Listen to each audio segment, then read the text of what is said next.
আরসালনাকা ইল্লা রাহমাতাল লিল আলামিন, and I Allah sent you not but as a blessing for the whole universe. আল্লাহ রাব্বুল আলামিন বলেছেন, আল্লাহ রাব্বুল আলামিন সৃষ্টির সীমা রেখা যত দূর, আল্লাহর হাবিব রহমতের সীমানাও তত দূর, প্রভুর প্রভুত্বের সীমানা যত দূর, আল্লাহর ক্ষমতা আল্লাহ রাব্বুল আলামিনের স্রষ্টার সৃষ্টির সীমানা যত দূর পর্যন্ত তত দূর পর্যন্ত নবী ও রহমত। বলে হুজুর সমুদ্রের মাছের জন্য রহমত, হিন্দুর জন্য রহমত, খ্রিস্টানের জন্য নিয়ামত, বৌদ্ধের জন্য নিয়ামত, সৃষ্টি জগতে যা আছে 18,000 মাখলুকাত 80,000 আলম সব কিছুর জন্য নবী রহমত। এই যে এখানে আরসালনাকা শব্দ আসছে কিনা, ওমা আরসালনাকা, আল্লাহ বলেছেন আমি পাঠাইছি, সেন্ড করেছি। কি করেছি? আপনারা বলেন না যে তুমি আমার মোবাইলে সেন্ড করে দাও, ঠিক কিনা বলেন? আমার মোবাইলে ট্যাক্স দাও, বলেন কিনা? আল্লাহ বলেছেন আরসালনাকা, এটা হলো আরবি শব্দ, ইংলিশে বলা হয় সেন্ড, আমরা বাংলাতে বলে পাঠিয়েছেন আল্লাহ।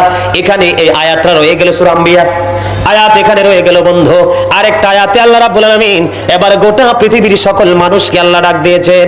আল্লাহ রাব্বুল আলামিন বলেছেন ওয়া মা আরসালনাকা ইল্লা কাফাতাল লিন-নাসি বাশীরাও ওয়া নাযীরা। আল্লাহ রাব্বুল আলামিন বলেছেন, আল্লাহ রাব্বুল আলামিন বলেছেন আমি মানব জাতির নিকট, না শব্দ দ্বারা একটু আগে নাসের ওয়াজ করছি, মনে আসেনি? আল্লাহ রাব্বুল আলামিন মানব জাতির নিকট, আল্লাহ বলেছেন আমি আমার হাবিবকে মানব জাতির নিকট সুসংবাদদাতা এবং ভয় প্রদর্শক হিসাবে পাঠিয়েছি।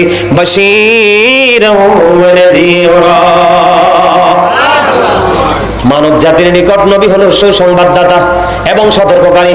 বন্ধু গো, যারা নবীর পক্ষের লোক তাদের জন্য নবী বাশীরা, সুসংবাদদাতা। আর যারা নবীর পক্ষে যেতে পারলো না, মিলাদুন নবী মানতে পারলো না, নবীর আগমন মানতে পারলো না, তাদের জন্য নবী 100% কিয়ামত নাযীরা শব্দের আওতায়। হুজুর ঠিক কিনা? কথা বলেন না কেন? একদম কোলাহল ভাবে কথা বলতে হবে, কনফিডেন্সলি। বয়স বাড়লে কি হয়েছে, অন্তর না বাড়লে সারে, ঠিক কিনা বলেন? স্কিনটা বটলে কোনো সমস্যা নাই, অন্তর বটলে বড় সমস্যা, ঠিক কিনা বলেন? আরে আরো জোরে বলেন না কেন? আপনারা মনে করেন কি জানেন, পৃথিবীতে এই যে আমার ভাই বাবু ভাই আব্দুল করিম বাবু ভাই, ওনারা যখন কোনো সংবাদ সম্মেলন বা জনসভা করে ওনাদেরকে সিকিউরিটি দেয় কারা? পুলিশ না? কথা বলে না? যদি জায়গাটা যদি একটু ডিফিকাল্ট হয় তাইলে কিন্তু পুলিশের সাথে র্যাব আসে, ডিবি আসে, সিআইডি থাকে, একদম ছদ্মবেশে থাকে, কি থাকে না? এই মাহফিলে এত মানুষ, আমাদেরকে কে রে সিকিউরিটি দিচ্ছে? আজকে আনন্দ বন্ধু আসমানের জগতে, কারণ আসমানে ফেরেশতারা আমাদেরকে আহলান সাহলান জানানোর জন্য আজকের এই পুরো সীমানা বন্ধ দখল করে রেখেছে। জোরে সুবহানাল্লাহ। শুধু আমি না, আল্লামা জালালউদ্দিন সৈয়দী আমাদের সুন্নিয়তের একজন বড় আকা, ঠিক কিনা বলেন?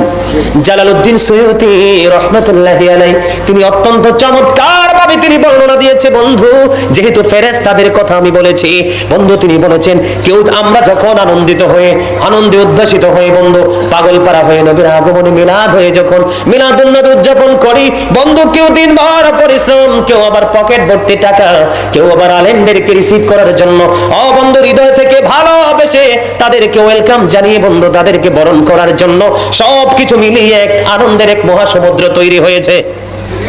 কথা বলে না কেন? আপনারা কি দুর্বল? আপনারা কি চিন্তিত? টেনশন করতেছেন? সব টেনশন বাদ দিয়ে দেন, দেখেন কি চমৎকার খবর। জালালউদ্দিন সৈয়দী বর্ণনা দিয়েছেন বন্ধু, যখন নবীর প্রেমে বিভোর হয়ে মিলাদুন নবী থেকে অংশগ্রহণ করে, আপনি দেখেন আবার বলছি, কাউন্সিলর সাহেব একটু সৌজন্য সাক্ষাৎ করে একটু বক্তব্য দিয়ে চলে যেতে পারতেন, ওনাকে কেউ জোর করে আটকায় নাই, কারণ উনি হলেন দুনিয়ার আপনাদের এই ওয়ার্ডের পাওয়ারফুল ম্যান। উনি চলে গেলে কেউ আটকাবে না, কিছু বলবে না, সসম্মানে এগিয়ে দেবে।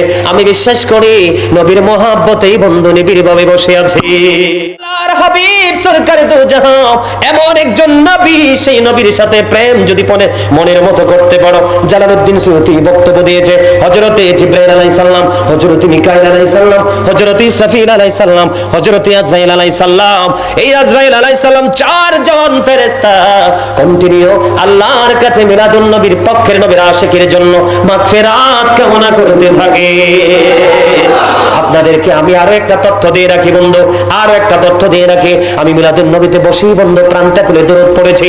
আপনারা দরুদ পড়তে পারেননি কেন জানি না, আপনারা অনেকে চুপচাপ ছিলেন জানি না, লম্বা করে বলতে পারবো না কারণ অনেক আলোচনা বন্ধু এখন ব্রেইনে চলে এসেছে আল্লাহর রহমতে, মদিনাওয়ালার সাদকায়।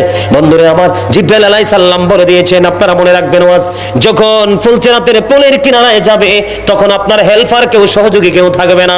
জিবরাইল আলাইহিস সালাম বক্তব্য দিয়েছেন, নবী গো, যদি আপনার সাথে প্রেমের ডুরি লাগাইয়া সকাল নয়, দুপুর নয়, সন্ধ্যা নয়, কন্টিনিউ মন যখন চাইবে প্রাণ ভরে দরুদ পড়বে, আমি জিবরাইল কথা দিলাম ফুলচেরাতের পোলটা 30,000 বছরের রাস্তা হবে, চুলের চাইতে বন্ধু চিকন হবে, হীরার চাইতে দাঁড় হবে রে।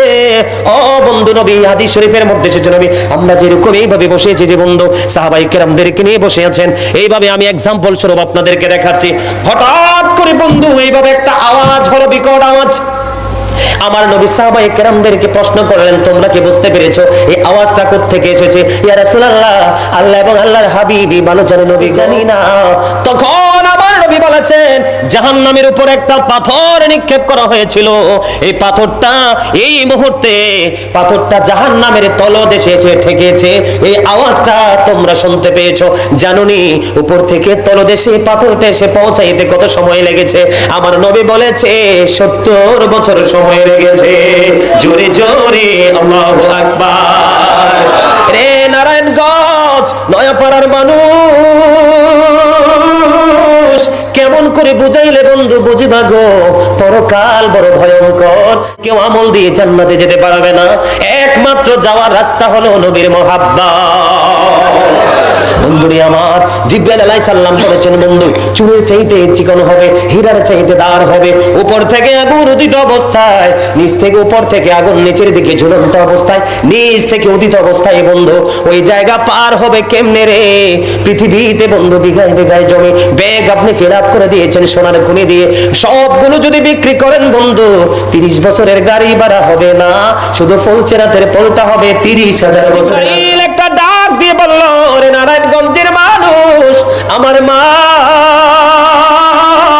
আমার বোন, সবাইকে ডেকে ডেকে বলছি গো, জিবরাইল আলাইহিস সালাম কথা দিয়েছেন নবী গো, কাল কিয়ামতের দিন আপনার প্রেমে পড়ে যারা বেশি বেশি দরুদ করবে, বেশি বেশি মহব্বত করে দরুদ সালাম দিবে, এটার কোনো সময় থাকবে না, টাইম থাকবে না, কোনো ঘড়ি থাকবে না, মন ভরে রাখবে আমি জিবরাইল ওই কিয়ামতের দিন 30,000 বছরের রাস্তা আমি তাকে পার করে দিব।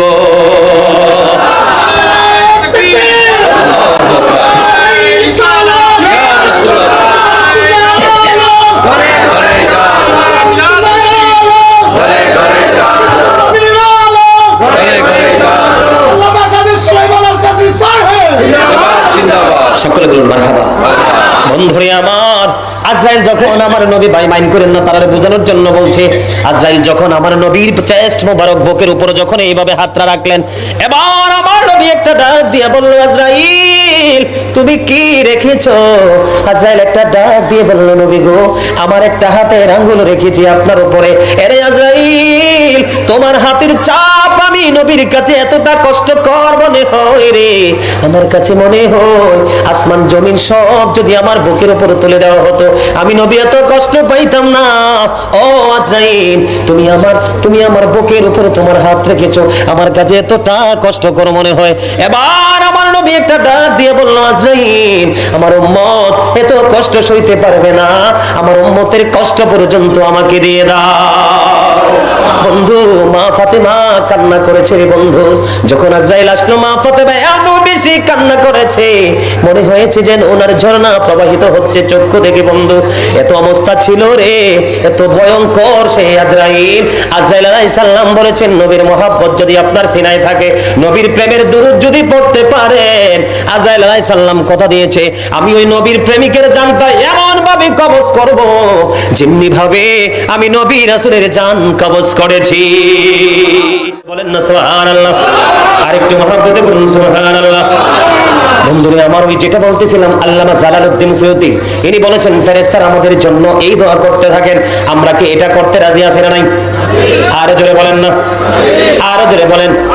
বন্ধুরা আমার, আমি আপনাদেরকে বলে দিতে চাই, 600 হিজরির শেষের দিকে আরবানের বাদশা মালিক মুজাফফর তিনি বন্ধু জৌলুসপূর্ণভাবে প্ররোচন করেছে। কত হিজরি, 600 হিজরির শেষের দিকে ঈদ মিলাদুন নবী জৌলুসপূর্ণভাবে বন্ধু কি করেছেন, পালন করেছেন। আমি আজকে আপনাদেরকে একটা বুদ্ধি শিখিয়ে দেই, ওই জামানায় যারা ঈদে মিলাদুন নবী পালন করেছে তাদেরকে কি কেউ বাধা দিয়েছিল? এটার বিরুদ্ধে কেউ ফতোয়া দিয়েছে? আপনাদের এই নারায়ণগঞ্জ এই নয়াপাড়াতে যদি কোনো মসজিদের ইমাম সাহেব কোনো মৌলবী যদি বলে যে মিলাদুন নবী পালন করা বেদাত, আপনারা সবাই বন্ধু সঙ্গে সঙ্গে উত্তর দিয়ে দিবেন আমাদের মিলাদুন নবী পালন করা বেদাত নয়, তোমাদের বক্তব্য শোনা আমাদের জন্য বেদাত। কারণ তোমাদের মতো এই জামানার মানুষের মতো নষ্ট বক্তব্য কেউ দেয়নি। কথা বলেন না কেন?